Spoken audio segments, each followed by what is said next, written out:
Здравствуйте! Вы смотрите итоги дня на канале Якутия-24. В студии Иван Лазаренко. Вот основные темы выпуска. Деятельность крупнейших республиканских медицинских учреждений во время рабочего объезда проверил глава региона Айсен Николаев. В Якутии закрываются классы из-за COVID-19, ОРВИ и гриппа. Ряд учреждений образования перешел на дистанционный режим обучения. 10 лет со дня образования отмечает коллектив отделения рентген-хирургических методов диагностики и лечения Республиканской больницы номер 2. Период действия моратория, введенного правительством из-за пандемии весной прошлого года, истек. Как избежать переплаты за газ? По факту падения 5-летнего мальчика в канализационный люк в столице региона возбуждено уголовное дело. У нерюнгринских малышей теперь есть свой глава. В одном из детских садов прошли самые настоящие выборы.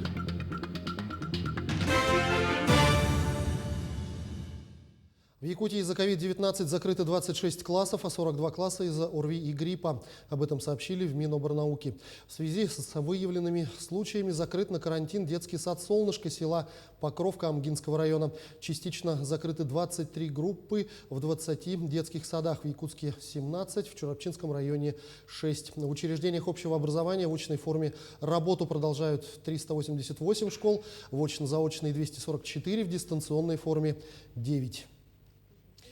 А на сегодня выявлено 50 новых случаев новой коронавирусной инфекции. В Якутске 31 случай, в Мернинском районе 5, в Тампонском районе 3, в Мегино-Кангаласский и Миконский районы по 2 случая, Амгинский, Верхоянский, Вилюйский, Кобяйский, Намский, Нерюнгринский, Чурапчинский районы по 1 случаю.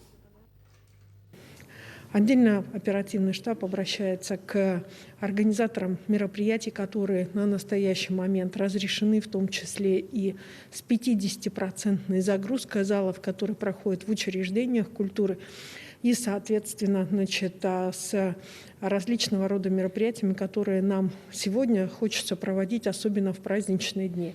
Обращаем ваше внимание на то, что эти мероприятия, проведение этих мероприятий на территории республики не допускаются. Поэтому при проведении, соответственно, мероприятий с большим количеством народа, обращайте внимание на то, что вы нарушаете указ главы республики Саха-Якутия. В Мернинском районе наблюдается положительная динамика понижения заболеваемости COVID-19. Показатели текущей недели нормализовались. Так, сегодня в районе выявлено 5 случаев заболеваемости. Подробнее об эпидемиологической обстановке расскажет наш корреспондент в Мирном Марфирина Алексеева.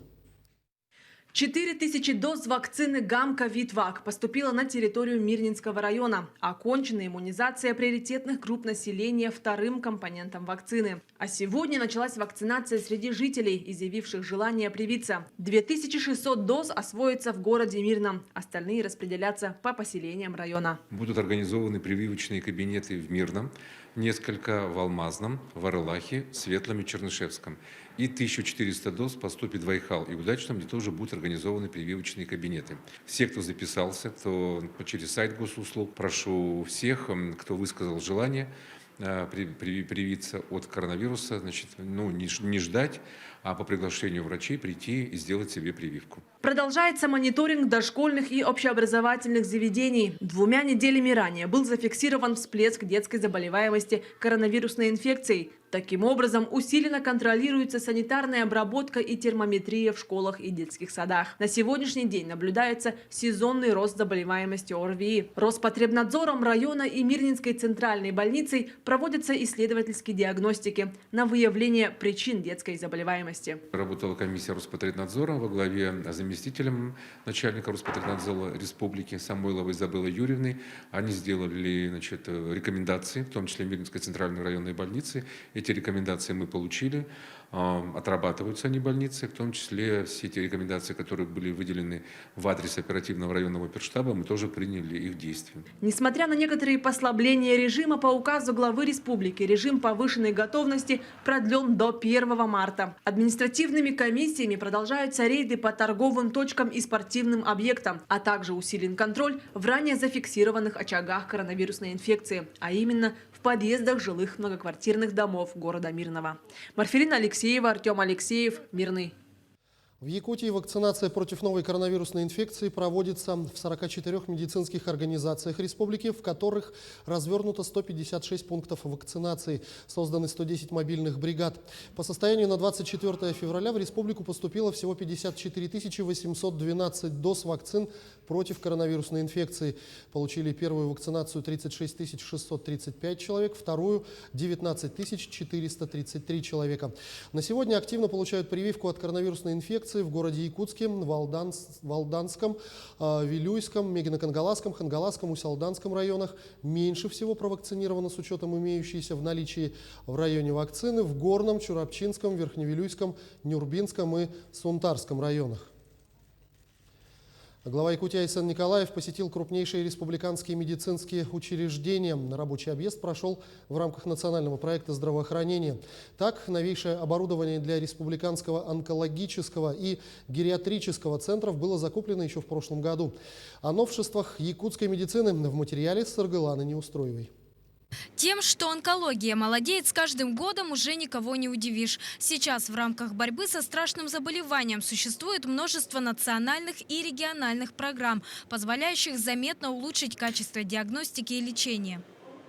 В рамках переоснащения мы получили достаточно такую хорошую аппаратуру, хороший парк медицинской техники, начиная с магнитно-резонансного томографа, лабораторных диагностикумов, лабораторной аппаратуры, заканчивая всеми моментами, которые касаются даже расходных материалов. Да? Разумеется, самое главное в борьбе с онкологией – ее ранняя диагностика. Здесь на помощь приходит новая роботизированная патологоанатомическая установка, которая не только позволяет назначить эффективное лечение. В исследованиях с такой лабораторией напрямую могут участвовать самые крупные научные институты страны. Помимо прочего, теперь в онкологическом центре есть и магнитно-резонансный томограф нового типа. Таких не только в республике, но и по всей стране, всего 3. Сейчас заканчивается уже окончательное его лицензирование. Мы уверены, что его ввод уже в марте месяце, конечно же, позволит, опять же, качественно повысить оказываемые медицинские услуги в онкодиспансере. Это очень важно, потому что для борьбы с этой страшной болезнью республика сейчас вкладывает тоже очень большие средства. Не отстает от степени оснащения и гериатрический центр. Здесь, наконец, появился собственный аппарат КТ. Ранее пациентов приходилось возить практически в другой конец города. Некоторые из них такие перемещения переносили крайне плохо. По сути, тяжелых пациентов нам приходилось возить именно в поликлинику, транспортировать, иногда даже с кислородной подушкой, с амбо, что, конечно, в свою очередь приводило к дискомфорту. Поэтому появление второго томографа именно в стационаре гериатрического профиля очень отрадно. И мы возлагаем на него большие надежды. Теперь по распоряжению главы республики в гериатрическом центре установили кислородную станцию. Сам стационар рассчитан на 100 коек, а это значит, что 100 тяжелобольных теперь имеют индивидуальный доступ к кислороду. Саргылана Неустроева, Владимир Павлов, Якутск. Медработники Якутии рассказали, что в регионе наблюдается снижение заболеваемости COVID-19. Но ежедневно они продолжают трудиться и бороться за жизнь тяжелых больных. Среди их героев Василий Колодезников. Инструменты слесаря-ремонтника он добровольно поменял на форму санитара. С ним встретилась Агафья Гоголева. Медицинские работники продолжают трудиться во благо здоровья людей. Ежедневно доброту и понимание к своим пациентам проявляет Василий Колодезников. Инструменты слесаря-ремонтника он добровольно поменял на форму санитара. Почти год назад, придя в больницу волонтером, он и не подозревал, что помощь людям станет желанным делом его жизни. В будущем он планирует получить медицинское образование и стать квалифицированным врачом. Работа интересная, не скучная, все время бегать. Самое сложное, когда слишком тяжелые больные. Таскать. И самое тяжелое только это было. Скажите, какими качествами должен обладать санитар? Ведь не каждый человек выдержит такую работу. Сила воли надо и дух. Крепким должно быть. Высокое терпение и холодное спокойствие – самые важные качества, требующиеся для выполнения процедурных манипуляций, по словам медбрата Евгения Данилова. В его обязанности входит выполнение назначения врача – сделать уколы, поставить капельницы, проверить температуру, поговорить с пациентами. 6-й год он самоотверженно трудится в стенах любимой больницы. Выбор профессии сделал осознанно, взвешенно и ни о чем не жалеет. У нас график идет день, потом ночь, по одному, по 2 дня отдыхаем. Мы приходим в чистую зону, сначала измеряем температуру, расписываемся, инструктаж, потом выходим, переодеваемся, и уже как бы конференции, пересменка идет в чистой зоне. Потом выходим сюда, на красную зону. И начинаем работать. На плечи среднего медицинского персонала ложится самый большой объем работы. Именно они первыми встречают пациентов, оформляют документы, провожают до палаты, дают нужную информацию. Несмотря на большое количество обязанностей, усталость, работу без сна, кроме того, они обеспечивают быт, гигиену больных, они остаются отзывчивыми и внимательными, готовыми всегда прийти на помощь к своим подопечным. Агафья Гоголева, Павел Пахомов, Якутск. 10 лет со дня образования отмечает коллектив отделения рентгенхирургических методов диагностики и лечения Республиканской больницы номер 2 Центра экстренной медицинской помощи. С какими показателями встречает юбилейную дату коллектив отделения, расскажет мой коллега Дмитрий Тымыров.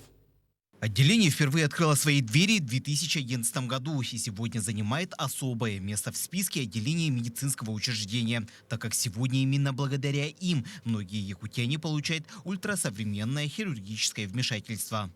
Проходят пациенты с сердечно-сосудистыми заболеваниями, с инфарктами миокарда, с инсультами, с ишемическими инсультами, с геморрагическими инсультами. Отделение имеет 2 хирургических зала. Сегодня функционирует только один. Первый зал находится на ремонте. После обновления его хотят запустить заново. А вот второй зал, где установлен ультрасовременный ангиограф, который открылся здесь в прошлом году, пока сегодня покрывает все запросы медицинского учреждения. Разрешаемость очень хорошая. Мы можем видеть установку стентов с коронарной артерии уже без дополнительных введения контраста. Живую видим, как мы устанавливаем, как открывается она, и заканчиваем на этом операцию. Новый аппарат настолько уникальный, что сегодня операции проводят под местной анестезией. Да и времени на хирургическое вмешательство уходит мало. И что самое главное, оно малоинвазивное, что помогает пациентам после операции восстановиться в самые короткие сроки. Вообще, если честно, когда я пришел сюда первый раз работать, 6 лет назад, увидел, как они работают, я прям влюбился. Я не мог поверить, что можно так работать, например. Думал всегда, сердце, голова – это открытая операция, но здесь увидел, что маленькую такую пункцию делают, через сосуд заходит, вот целая система, это, например, у нас позвоночник идет, заходит и с руки, например, или с ноги и в голове операцию делать. Я вообще удивился, когда первый раз пришел сюда. Сегодня только через это отделение проходят более 4000 пациентов. Это и исследование, и хирургическое вмешательство. Отмечая свой 10-летний юбилей, команда отделения планирует увеличить эти показатели. Этому поспособствует ремонт и обновление первого ангиографического кабинета. Дмитрий Тымыров, Елизавета Васильева, Георгий Григорьев, Якутск. К другим темам. Уголовное дело о выполнении работ, не отвечающим требованиям безопасности людей, возбудили по факту падения 5-летнего мальчика в канализационный люк в столице региона. Как рассказала мать мальчика, вечером 20 февраля она вместе с сыном приехала забирать дочь из детского сада. В то время, когда женщина садила дочь в машину, мальчик наступил на люк и провалился внутрь. По ее словам, люк, находящийся по улице Пояркова, 7/1, был полуоткрытым и завален снегом. Мальчику диагностировали перелом ноги в 2 местах.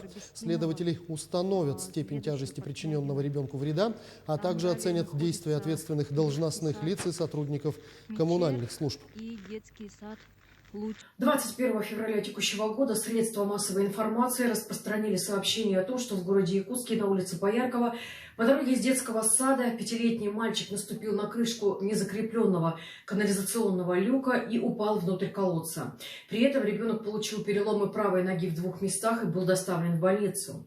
По данному факту следователи организовали процессуальную проверку, результатом которой стало возбуждение Следственным отделом по городу Якутску, СУИСК России по республике Саха-Якутия уголовного дела по признакам состава преступления, предусмотренного частью 1 статьи 238 Уголовного кодекса Российской Федерации.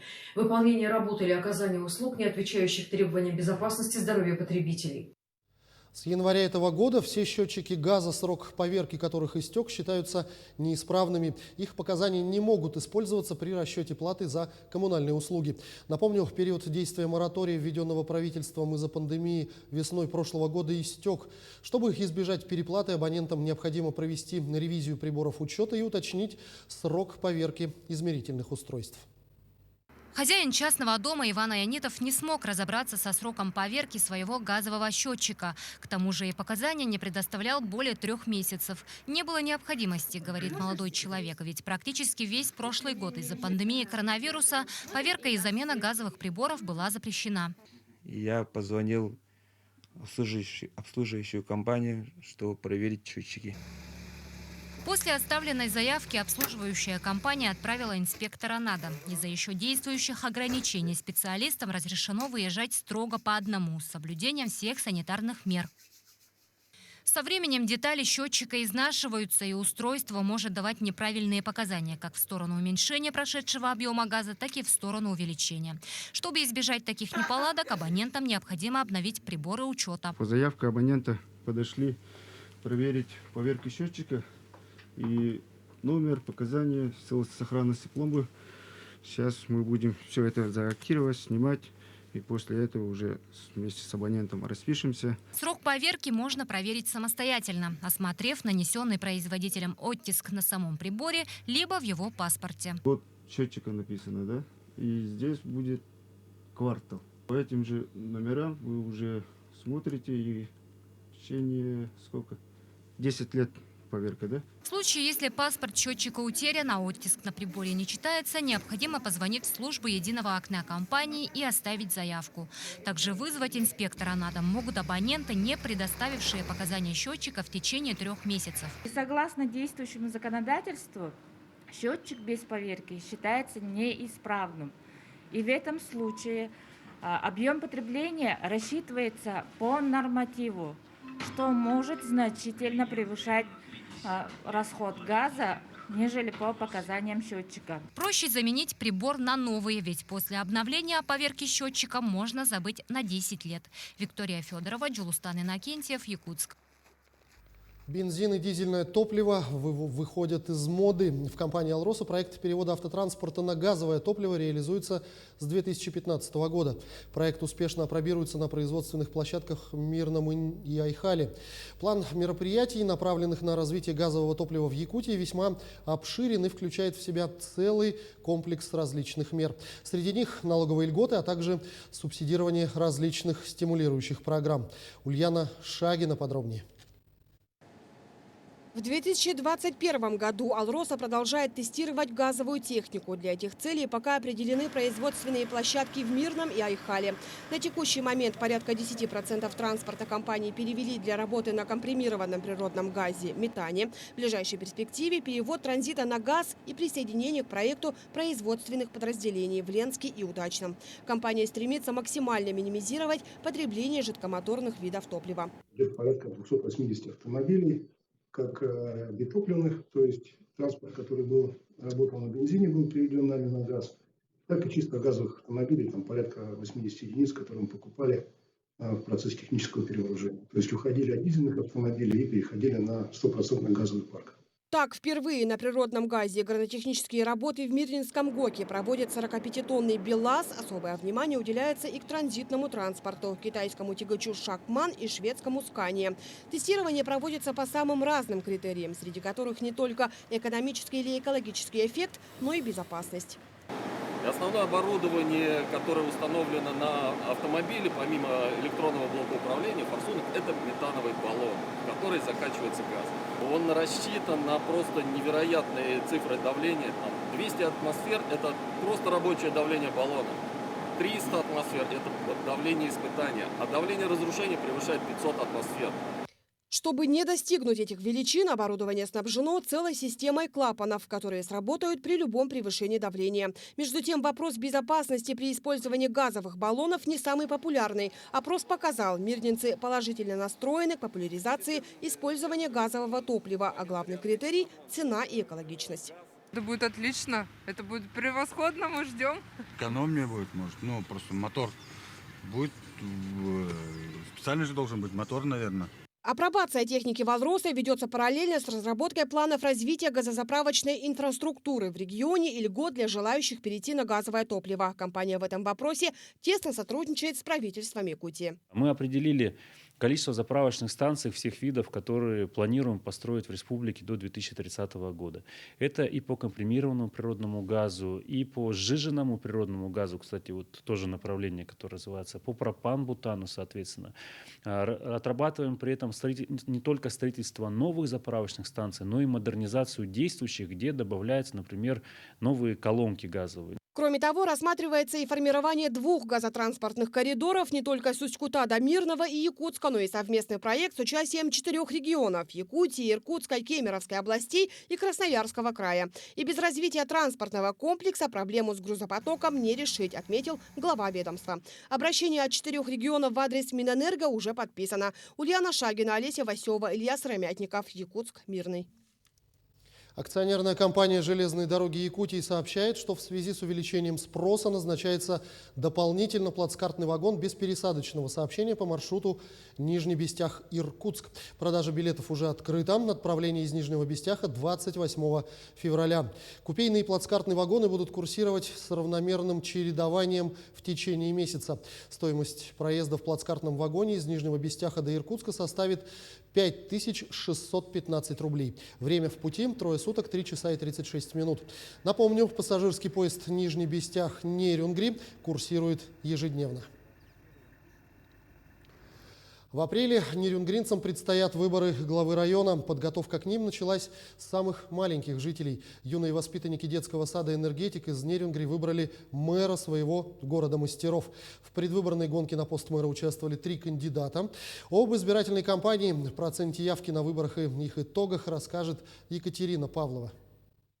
Избирательная кампания по выборам мэра города мастеров проходила в течение 10 дней и была максимально приближена к реальным выборам. Кандидаты в мэры разрабатывали свои предвыборные программы и активно проводили агитацию. Мой девиз – дружно, смело, с оптимизмом, за здоровый образ жизни. В детском саду мы проводим много времени, поэтому наши будни должны быть интересными, разнообразными и не скучными. Я бы хотела, чтобы каждый занимался своим любимым занятием. Голосование прошло, как полагается, на всех избирательных участках, группах садика. За ходом избирательного процесса следили наблюдатели, тоже юные воспитанники «Энергетика». По итогам подсчета голосов ребятам представили нового мэра города мастеров. Им стал Артем Кравченко. Избранный мэр до конца года будет представлять интересы ребят. Здоровые дети, крепкая семья, а значит сильная Россия. Обещаю беречь наш детский сад. Явка на выборах была 100%. В голосовании приняли участие 60 жителей города мастеров. Разница в отданных за кандидатов голосов была небольшая – по 2-4 голоса. Не только дети, но и родители, и педагоги заинтересовались этим, вот такой подготовкой именно в выборы, тем более в преддверии тех выборов, которые будут проходить у нас в городе в апреле месяце. То есть мы считаем, что это очень интересно и полезно. В ходе обучающей игры ребята получили базовые знания в области избирательного права и на практике ознакомились с основными стадиями избирательного процесса. Это совместный проект дошкольного образовательного учреждения «Энергетик» и местной общественной организации корпуса волонтеров района «Добровольцы». Вышли с инициативой на группу компании «Китбург» в город Санкт-Петербург. Они заинтересовались, потому что до этого у них были только кейсы с участием школьников, или, допустим, младших школьников. С дошкольниками практически никто не работает. Мы такую инициативу предложили, и они поддержали нашу идею. И сейчас мы совместно готовим документы на грант президента до 15 марта и будем пытаться его выиграть для того, чтобы создать на базе нашего дошкольного учреждения своеобразный такой навигационный методический центр, в котором мы можем развивать компетенции или кейсы, которые уже ранее отработаны были практически по всей России, плюс создавать собственные. Сегодняшняя игра «Выборы мэра» – это первый собственный кейс, который организаторы будут продолжать развивать и вводить в массы. Екатерина Павлова, Вадим Барашков, Нерюнгри. Рынок товаров и услуг для домашних животных хоть и ощутил на себе последствия пандемии, но все-таки пострадал меньше всего. Домашние животные есть у многих, а это значит, что рынок услуг для четвероногих клиентов всегда актуален. Среди них и груминг-салоны. Для чего никого они нужны, никак объединить в себе любимую работу, творчество, а также нестандартные подходы для ведения бизнеса. Далее в нашем сюжете. Йоркширский терьер Энджи Арчибальдовна – постоянный клиент груминг-салонов. Собака выставочная и требует индивидуального ухода за собой. Стрижка, гигиена, ногти стрижем постоянно. Девочка избалованная, дома не дает. Простыми словами, грумеры – это парикмахеры для домашних животных. На самом деле в круг их обязанностей входит не только стрижка. Это целый комплекс уходовых процедур, среди которых стрижка когтей, чистка ушей, полости рта. Везде индивидуальный подход. Если в Центральной России этой профессии уже никого не удивишь, то в Якутии груминг только начинает набирать популярность. Каждым годом становится все популярнее и популярнее. Прям это очень ощущается, я бы сказала. Отработав следователем много лет и выйдя на пенсию, Алена Юрлагина решила уйти в творчество. Поняв, что груминг – это что ни на есть творческая профессия. Отучилась и уже 4-й год работает для души. Креатив, конечно, присутствует. На то мы и Crazy Group. Сумасшедшие грумеры, которые работают во всех направлениях, я бы так сказала. Стрижка котов под львиную гриву, окраска с самыми разными цветами радуги. Чтобы выделиться в толпе, хозяева придумывают разнообразные способы. Между тем, такса по кличке Листик совсем недавно обрел популярность в Инстаграме. Его уже узнают на улице, и чтобы соответствовать, приходится обращаться к профессионалам. Такса удобна тем, что ее не нужно ни стричь, ни как-то когти обычно он стачивал сам, но сейчас вот он возмужал. Когти стали очень мощные, толстые, поэтому мы немножко их решили обработать. Кусачие, злые, каждое животное имеет свой темперамент. Грумеры признаются, с собаками легче договориться. Кошки даются труднее, так как своенравные. И чтобы найти подход к каждому, нужно знать парочку секретов. И один из них – это любовь. В первую очередь, конечно же, нужно иметь большую любовь к четвероногим друзьям, потому что без знания психологии животных стать грумером уж совершенно точно нельзя. Готовят грумеры и выставочных собак. Тут уже не по желанию клиента, а по общим стандартам, в зависимости от породы. Правильная стрижка и укладка – половина успеха, так что ответственность ложится колоссальная. То есть вот я готовлю, через полчаса у нее ринг, она выходит в ринг. У нас очень много есть собак, которые чемпионы России, мы ими гордимся. Между тем, услугами стилиста для животных пользуются не только собаки и кошки, но и кролики, шиншиллы и даже козы.